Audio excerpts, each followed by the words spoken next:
शक्ति प्रदर्शन तब होता है जबकि आप नेता बन जाते हैं, और नेता बनना कोई हलवा नहीं मेरा है। नाम है प्रशांत किशोर और हम कोई नेता नहीं है, नेता के बेटा भी नहीं, बिहार के एकदम साधारण परिवार के लड़के हैं। उसमें बहुत वर्ष लगते हैं। लोग आपको पूरे तरीके से जान जाने चाहिए। ये सब तो बहुत ही ऐसे बोलूं तो बहुत ही ठग जैसा काम है। नमस्कार। आज के इस पार्ट में हम लोग देखेंगे पुष्पम प्रिया। पुष्पम प्रिया कैसे राजनीतिक तौर पे एक मतलब कटाक्ष का भाव नाम एक उभर करके आ गई हैं। कोई भी लड़का नया राजनीति में अपना प्रयास करना चाहता है तो लोग कहते हैं, बिहार में खासकर तो लोग कहते हैं तुम पुष्पम प्रिया तो नहीं हो। थी दरभंगा की वही पुष्पम प्रिया चौधरी, वो भी अमेरिका से आई थी पूरा। तो कहीं है कि नहीं, प्रशांत किशोर जी को भी एक चुनाव के बाद पता चल जाएगा। वही पुष्पम प्रिया जो एडवर्टाइजमेंट के थ्रू रातों रात लोगों तक पहुंच जाना चाहती है। ये वही पुष्पम प्रिया है जो रातों रात लॉटरी में फंस जाना चाहती है, मुख्यमंत्री बनना चाहती हैं। एक बार जोरदार इंटरव्यू इनका निकल करके आ रहा है। इसी के विषय में हम लोग पार्ट 1 में आज चर्चा करेंगे। इनके कुछ सवालों को लेंगे और चर्चा करेंगे कि क्या कुछ पुष्पम प्रिया जी कह रहे हैं। पहले अगर शक्ति प्रदर्शन करने लगे तो दुखद है, हास्यास्पद है। शक्ति प्रदर्शन तब होता है जबकि आप नेता बन जाते हैं, और नेता बनना कोई हलवा नहीं है। उसमें बहुत वर्ष लगते हैं।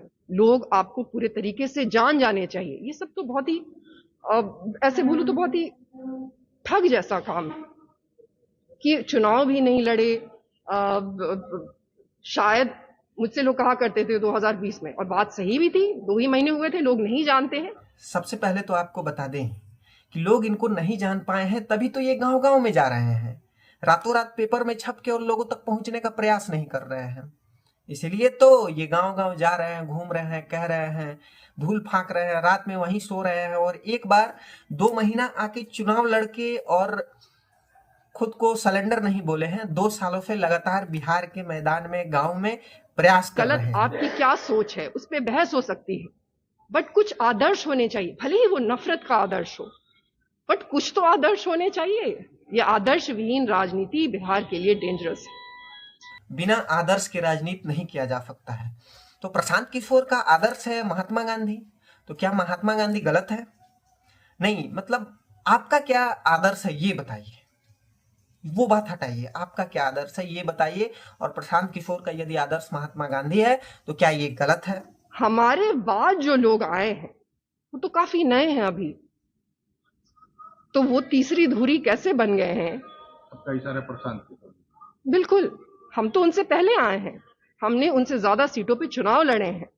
और जहां तक हम राजनीति की बात कर रहे हैं, अब कोई एक्टर, चलिए अमिताभ बच्चन जी अगर कल आ जाते हैं और चुनाव लड़ लेते हैं, जो कहीं और सक्सेसफुल, पूरी मतलब बनाते बनाते आप अपना किसी का विरोध कर दे रही हैं, आपको पता ही नहीं चल रहा है, तो क्या कहेंगे? आपका आइडियोलॉजी क्या है ये स्पष्ट कीजिए। और आज के लिए बस इतना ही रहने देते हैं। अगले पार्ट में हम फिर लेकर आएंगे इन्हीं के ऊपर, फिर एक बार पार्ट 2 आएगा। अभी तो थोड़ा सा 2 मिनट का ही इंटरव्यू इनका हमने ब्रेक किया है, फिर होगा ब्रेक और एनालिसिस करके बताएंगे आपको। जय हिंद।